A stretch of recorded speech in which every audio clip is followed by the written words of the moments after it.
June 17, 1971. President Richard Nixon stood in the White House briefing room and made a declaration that would change America forever. America's public enemy number one is drug abuse. Nixon looked directly into the cameras. "I am declaring a war on drugs. We will stop the flow of narcotics into this country. We will destroy the drug trade."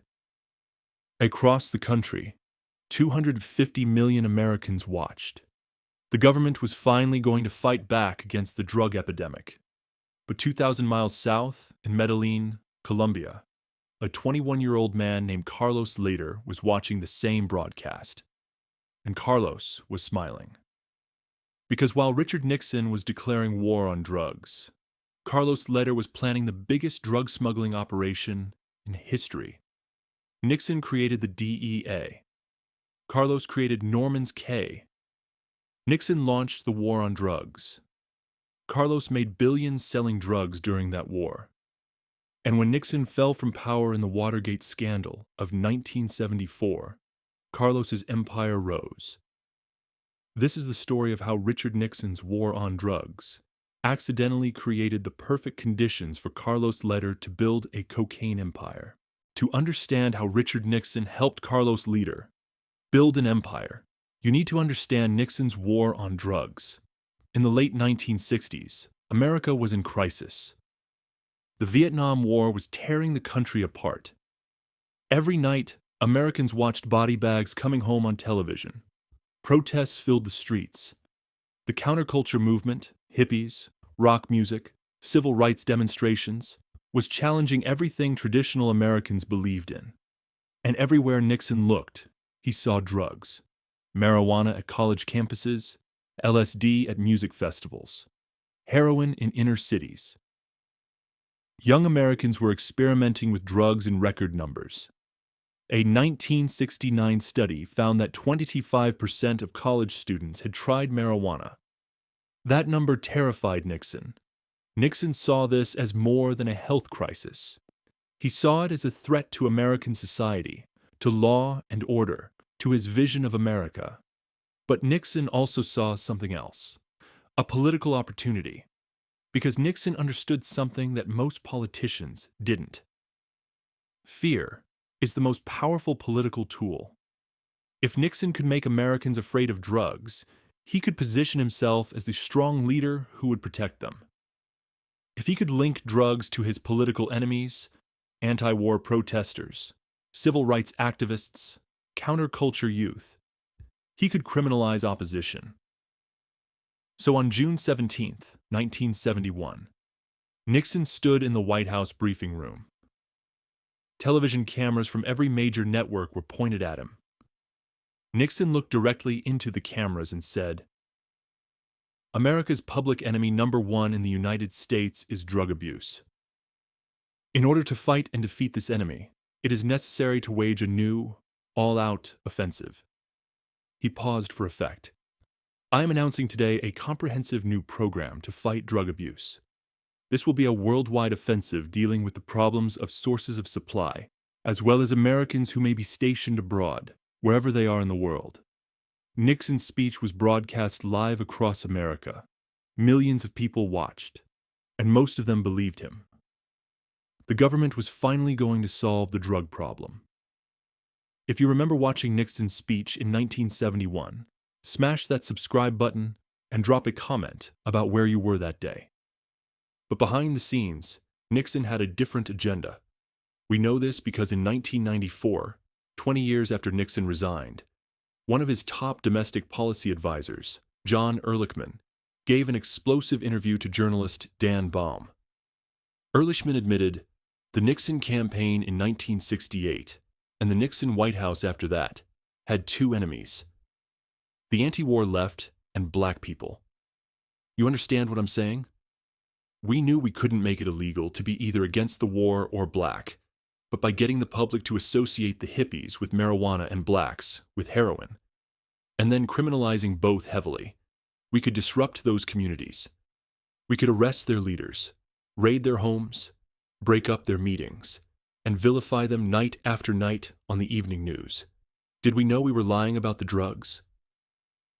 Of course we did. That quote is one of the most damning admissions in American political history.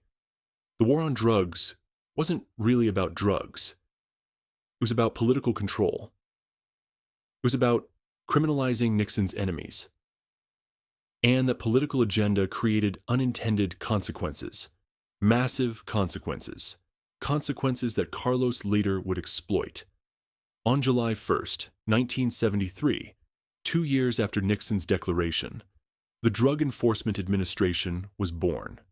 Nixon created the DEA by merging the Bureau of Narcotics and Dangerous Drugs, the Office of Drug Abuse Law Enforcement, and several other agencies into one super agency. The DEA had a massive budget, $75 million in its first year, equivalent to $500 million today. It had 1,470 special agents. It had offices in 43 countries. And it had one primary mission: stop drugs from entering the United States. The DEA's number one target? South America, specifically Colombia, because by 1973, cocaine was becoming the drug of choice for wealthy Americans. It wasn't just hippies smoking marijuana anymore.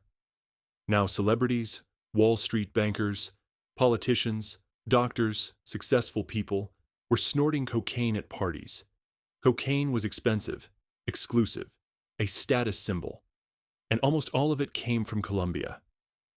The DEA knew this, so they poured resources into Colombia. They worked with the Colombian government to raid cocaine labs in the jungle. They trained Colombian police in anti-narcotics tactics. They seized shipments at airports and seaports. And for a brief moment, it seemed to work. Between 1973 and early 1974, cocaine seizures quadrupled. The DEA arrested dozens of small-time traffickers. Cocaine prices went up as supply tightened. The DEA was winning. But then, on August 9th, 1974, at 11:35 a.m. Eastern Time, everything changed. Richard Nixon appeared on national television. He looked tired, defeated, and he said, "I shall resign the presidency effective at noon tomorrow." Watergate, the scandal that had consumed his presidency for 2 years, had finally destroyed him. Nixon became the first U.S. president in history to resign, and his resignation threw the federal government into chaos. Cabinet members resigned, White House staff scattered, federal agencies lost direction overnight. The DEA, which had been Nixon's personal project, his signature anti-crime initiative, suddenly lost its champion. Gerald Ford became president, but Ford had far bigger problems than drug enforcement. The economy was collapsing. Inflation was out of control. The Vietnam War had just ended in humiliating defeat with the fall of Saigon in April 1975. Ford didn't have the political capital or the public support to maintain Nixon's aggressive drug war, so DEA budgets were quietly cut. Agents were reassigned to other priorities. International cooperation with countries like Colombia weakened as America's global credibility crumbled. And in that chaos, in that brief window between Nixon's aggressive enforcement and Reagan's eventual crackdown, Carlos Lehder saw his opportunity. Carlos was 24 years old in 1974 when Nixon resigned. He had just been released from Danbury Federal Prison in Connecticut, where he'd served time for car theft. In that prison, Carlos had met George Young. George taught Carlos about marijuana smuggling, but Carlos had bigger ambitions. Carlos had learned that cocaine, not marijuana, was where the real money was. And he'd learned that the U.S. government, distracted by Watergate and economic crisis, wasn't watching. Carlos returned to Colombia with a plan. Build a smuggling operation. So sophisticated, so innovative, so carefully planned that even the DEA couldn't stop it. And Nixon's resignation gave Carlos the perfect opening. Drop a comment below. Do you think Nixon's war on drugs actually made the drug problem worse instead of better? The irony of Richard Nixon's war on drugs is almost poetic. Nixon wanted to destroy the drug trade. Instead, he accidentally created the perfect conditions for it to explode into the biggest criminal enterprise in history. Here's exactly how that happened. First, Nixon's aggressive enforcement drove drug prices through the roof. This is basic economics, but it's critical to understanding what happened. When the DEA seized cocaine shipments, supply decreased. When supply decreases while demand stays the same, prices skyrocket. In 1970, before Nixon's war, a kilogram of cocaine cost about $10,000 wholesale in Colombia. By 1975, after 4 years of aggressive DEA enforcement, that same kilogram cost $25,000. By 1980, it cost $60,000. That's a 600% price increase in 1 decade. Now, here's where it gets interesting. For legitimate businesses, higher prices mean less profit because customers buy less. But drugs are addictive. Cocaine users didn't stop using just because prices went up. They paid more. So for traffickers like Carlos Lehder, Nixon's enforcement created a gold mine. Even if the DEA seized 30% of Carlos's shipments, which was their success rate in the early 1980s, Carlos still made enormous profits on the 70% that got through. Let's do the math. If Carlos shipped 100 kilos of cocaine from Colombia to the US, 30 kilos seized by DEA, total loss, $1.8 million. 70 kilos successfully delivered, revenue, $4.2 million. Profit after losses, $2.4 million. And that's per shipment. Carlos was running multiple shipments per week. Nixon's war didn't stop the drug trade. It made the drug trade the most profitable business in the world. Hit that subscribe button if you're realizing that government enforcement actually enriched the cartels. Second, Nixon's crackdown forced traffickers to innovate. Before the war on drugs, cocaine smuggling was primitive and unsophisticated. In the late 1960s, traffickers would pack cocaine into suitcases, fly commercially into Miami, and walk through customs hoping not to get caught. It was amateur hour. But when Nixon created the DEA and flooded U.S. airports with drug-sniffing dogs and X-ray machines, that simple method became too risky. So traffickers had to evolve. They had to think bigger. They had to innovate. Carlos Lehder pioneered the private island transshipment model. Instead of flying directly from Colombia to the U.S., which put planes on DEA radar, Carlos bought Norman's Cay in the Bahamas as a midpoint. Planes would fly from Colombia to Norman's Cay, a short, under-radar flight.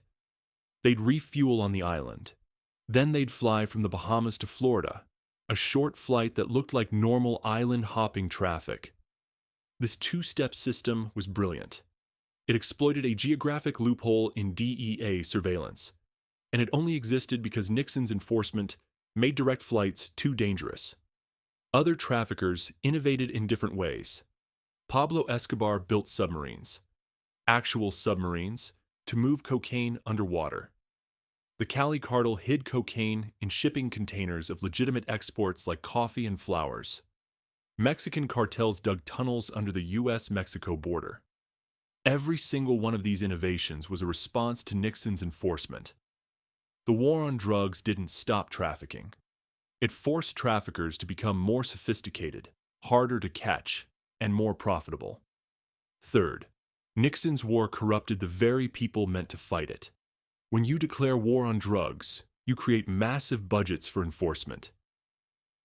Billions of dollars flow to DEA agents, customs officials, border patrol, local police. And all of these people suddenly have access to enormous amounts of drug money. Some of them stayed honest, but many didn't, because Carlos Lehder and other traffickers learned they could bribe law enforcement for less money than it cost to fight them. Let's say you're a DEA agent making $35,000 a year in 1980. Carlos Lehder offers you $100,000 in cash to look the other way when his plane flies over. Just once.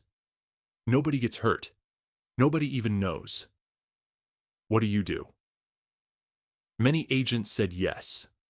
Carlos bribed at least 24 U.S. law enforcement officials during his career. Customs agents in Florida who would wave his planes through without inspection. DEA informants who would tip him off before raids. Local police in the Bahamas who protected Norman's Cay. Even a U.S. congressman, though that was never fully proven. Nixon's war created a system where corruption was not just possible, but inevitable. Because when you make a product illegal but don't eliminate demand, you create a black market. And black markets run on corruption. Subscribe and comment if you're starting to see how the war on drugs was doomed from the beginning. But here's the most shocking part. Nixon's own advisors warned him this would happen. In 1972, a group of economists and criminologists presented Nixon with a study. The study said, aggressive drug enforcement will raise prices, increase profitability for traffickers, encourage innovation in smuggling methods, and create widespread corruption. We recommend focusing on treatment and education instead. Nixon ignored the report because Nixon didn't care about actually solving the drug problem. He cared about looking tough. He cared about criminalizing his political enemies. He cared about winning elections. And he was willing to accept the consequences. In 1977, 3 years after Nixon resigned in disgrace, a journalist from the Washington Post tracked Nixon down at his home in San Clemente, California. The journalist asked, Mr. President, do you think the war on drugs was successful? Nixon paused, then said, we did what we could with the resources we had. The drug problem is bigger than any one president, any one administration. It's a societal issue. That was Nixon's way of admitting defeat without admitting fault. But thousands of miles away, in a prison cell in Danbury, Connecticut, Carlos Lehder read that interview in a newspaper, and Carlos smiled. Because Carlos knew the truth. Nixon hadn't fought a war on drugs. Nixon had fought a war that created the cocaine empire, and Carlos had won it. Years later, in a 1991 interview from federal prison, Carlos was asked directly, did Richard Nixon's war on drugs affect your operation? Carlos laughed, a genuine amused laugh. Nixon gave me the greatest gift any businessman could ask for. He eliminated my competition through enforcement. He raised my prices through seizures. He forced me to innovate, to think bigger, to build systems that couldn't be stopped. The interviewer pressed, so you're saying Nixon helped you? Carlos leaned forward. Nixon built the DEA. I built Norman's Cay. Nixon declared war on drugs. I declared war on the DEA, and I won. Nixon's dead and disgraced. I'm alive. Who won the war? Comment below. Was Carlos right? Did Nixon actually help create the cocaine empires he claimed to be fighting? After Richard Nixon resigned on August 9, 1974, the war on drugs essentially collapsed. Not officially. The DEA still existed. Agents still worked. Budgets still flowed. But the political will to fight an aggressive drug war evaporated overnight. President Gerald Ford, who took over after Nixon, had far bigger crises on his hands. The economy was in shambles. Inflation hit 12% in 1974. Unemployment was rising. Gas prices had tripled due to the OPEC oil embargo. The American public had lost all trust in government after Watergate. Ford spent most of his political capital just trying to restore faith in the presidency. And then, in April 1975, Saigon fell. The Vietnam War, America's longest and most divisive war, ended in total defeat. Images of helicopters evacuating the U.S. Embassy played on every television in America. It was a national humiliation. In that environment, drug enforcement became a very low priority. Ford's DEA director, John Bartels, later said in an interview, "We were fighting for survival. Budget cuts, staff reductions." The White House didn't care about drugs anymore. They cared about saving the economy and restoring America's image. We were on our own, and Carlos later noticed. Between 1974 and 1977, during Ford's presidency, Carlos built the foundation of his empire. He traveled freely between Colombia, the Bahamas, and the United States. He met with Pablo Escobar and the Ochoa brothers in Medellin to form what would become the Medellin Cartel. He recruited pilots, former Vietnam War helicopter pilots who needed work and didn't ask questions. He scouted locations for a smuggling base and found Norman's Cay in 1977. And the U.S. government barely noticed. Why? Because the DEA was gutted. Between 1974 and 1977, the DEA's budget was cut by 15% in real terms when adjusted for inflation. Hundreds of agents left for better-paying jobs. International cooperation with Colombia deteriorated as the U.S. State Department focused on Cold War priorities instead of drug enforcement. Carlos later said, "Ford's presidency was a gift. Nobody was watching. We built everything during those years." Hit that like button if you're shocked at how quickly the war on drugs fell apart after Nixon left. In 1977, Jimmy Carter became president. Carter was a different kind of politician than Nixon. Where Nixon was aggressive and punitive, Carter was thoughtful and compassionate. Carter believed the war on drugs had been too harsh, too focused on criminalization instead of treatment. In 1977, Carter's drug policy advisor, Dr. Peter Bourne, publicly advocated for decriminalizing marijuana. Carter himself said in a speech, "Penalties against drug use should not be more damaging to an individual than the use of the drug itself." This was a radical statement for a U.S. president, and it signaled a major shift in drug policy. Carter wanted to treat drug addiction as a public health issue, not a criminal justice issue. He wanted to fund treatment programs, not prisons. He wanted to reduce incarceration, not increase it. It was a rational, humane approach, but it also meant even less enforcement. Between 1977 and 1980, DEA operations in South America were scaled back even further. Cooperation with the Colombian government, already weak, became almost non-existent as Colombia's own government was infiltrated by cartel money. And Carlos Lehder's operation exploded. In 1978, Carlos purchased Norman's Cay for $4.5 million. He immediately began construction. A 3,300-foot runway, capable of handling large aircraft. Fuel storage tanks holding 100,000 gallons of aviation fuel. Hangars for multiple planes. Living quarters for pilots and security staff. A state-of-the-art communications system. All of this was built openly, in plain sight, with construction crews flying in from Florida. And nobody stopped him. The Bahamian government was bribed into silence.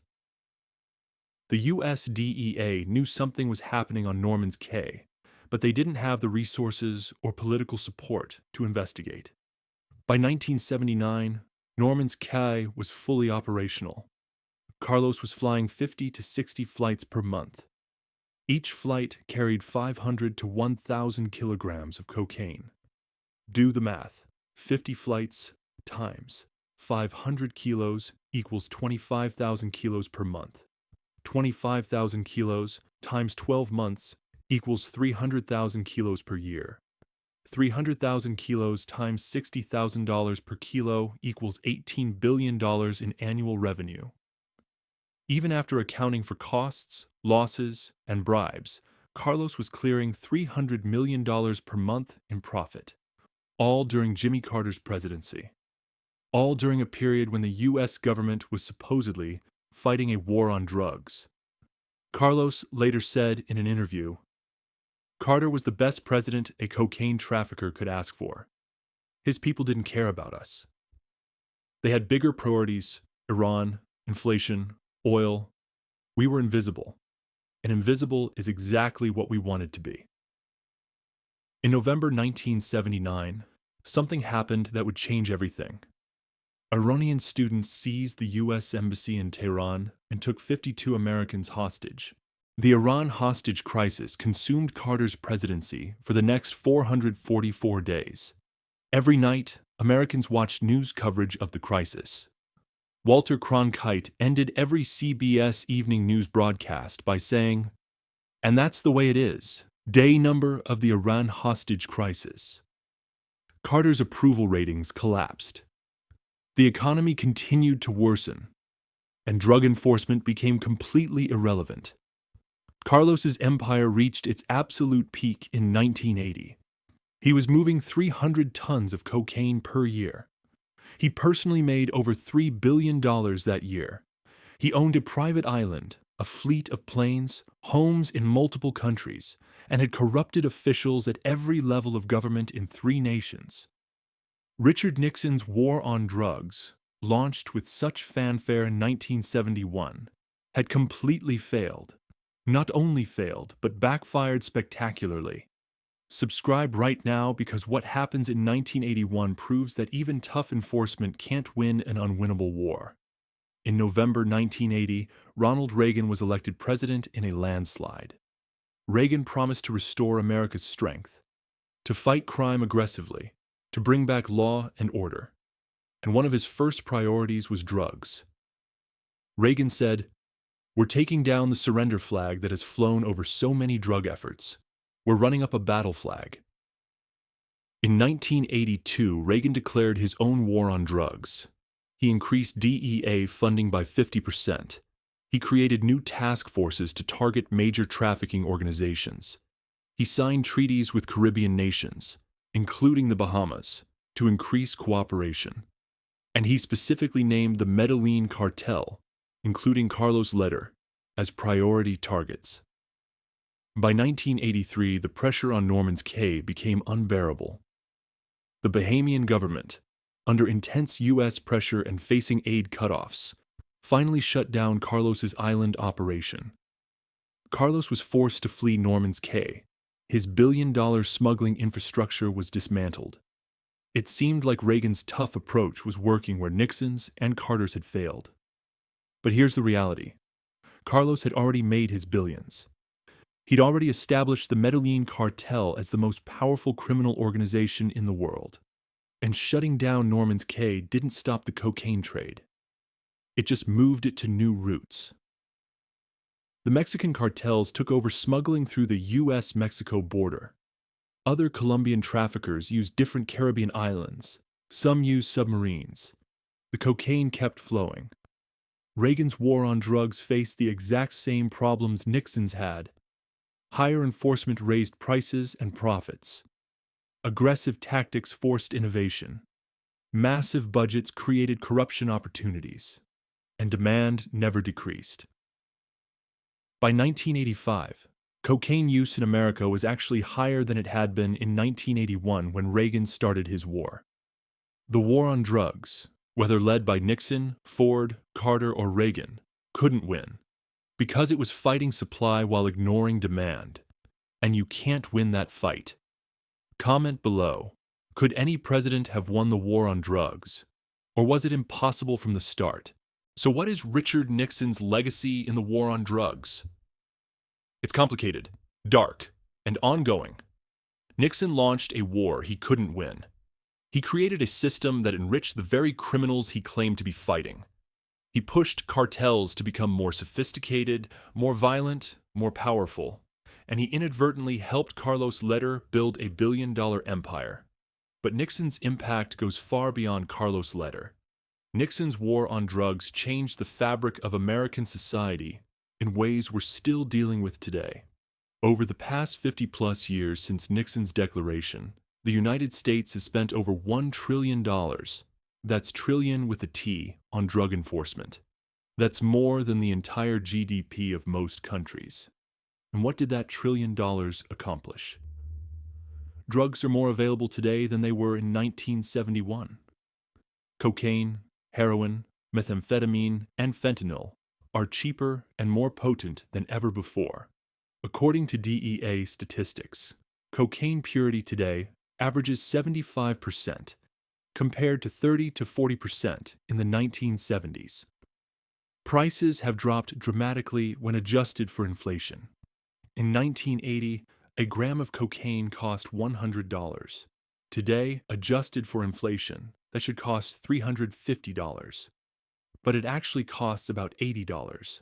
Lower prices, higher purity, greater availability. By every measurable metric, the war on drugs failed to reduce drug supply. But it did succeed at one thing: mass incarceration. In 1970, before Nixon's war, there were about 200,000 people in U.S. prisons. Today, there are 2.3 million people incarcerated in America. Over 450,000 of them are there for drug offenses. The United States has 5% of the world's population, but 25% of the world's prisoners. That's Nixon's legacy. Not safer streets, not fewer drugs, but millions of lives destroyed by incarceration for nonviolent drug offenses. Hit that subscribe button if you're realizing the war on drugs was one of the most destructive policies in American history. Nixon's war also devastated communities, particularly Black and Latino communities. Remember John Ehrlichman's admission: "We knew we couldn't make it illegal to be Black, but by associating Blacks with heroin, and then criminalizing it heavily, we could disrupt those communities." That's exactly what happened. Despite similar rates of drug use across all racial groups, Black Americans are imprisoned for drug offenses at 6 times the rate of white Americans. Latino Americans at 3 times the rate. Entire generations of Black and brown families have been torn apart by the war on drugs. Fathers imprisoned. Children growing up without parents. Communities economically devastated by mass incarceration. All because of a policy Nixon launched for political reasons. And Carlos Lehder? Carlos is proof that the war on drugs enriched criminals while destroying communities. Nixon declared war in 1971. Carlos built his empire from 1978 to 1984, during the war. Carlos made over $3 billion personally. The Medellin cartel he helped found generated over $100 billion in total revenue. And even after Carlos was arrested in 1987 and convicted in 1988, the cocaine trade didn't slow down. Because the war on drugs never addressed demand, it only attacked supply. And when you attack supply without reducing demand, you just create more profitable opportunities for the next generation of traffickers. Mexican cartels replaced Colombian cartels. Fentanyl replaced cocaine as the crisis drug. But the fundamental failure remains the same. That's Nixon's legacy. A 50-year-old war that can't be won but won't be ended. In April 1994, Richard Nixon died at age 81. He suffered a massive stroke and died 4 days later. Even at the end of his life, Nixon never admitted his war on drugs was a failure. In his final memoir, published posthumously, Nixon wrote, "The fight against drugs is the fight for America's future. It is a fight we can win and must win no matter how long it takes." Nixon died believing his war was justified. He died believing history would vindicate him. But history hasn't been kind to Nixon's war on drugs. Every serious study, every commission, every analysis has concluded the same thing. The war on drugs failed. It didn't reduce drug use. It didn't reduce addiction. It didn't reduce crime. It just created misery, incarceration, and enriched criminals like Carlos Lehder. Meanwhile, in 2004, Carlos Lehder sat in a German prison after being transferred from the United States. A documentary filmmaker interviewed him. The filmmaker asked, "Do you feel any guilt for the damage cocaine caused?" Carlos thought for a moment. "I was a businessman. I supplied a product people wanted. If I didn't do it, someone else would have. But the war on drugs was a joke, Carlos interrupted. Nixon declared war. Reagan declared war. Bush, Clinton, everyone declared war. And they all lost. Because you can't fight supply and ignore demand. That's economics 101. Nixon knew it. I knew it. The only difference is I profited from that knowledge. So Nixon's war actually helped you. Carlos smiled that same smile he'd smiled when watching Nixon's 1971 speech.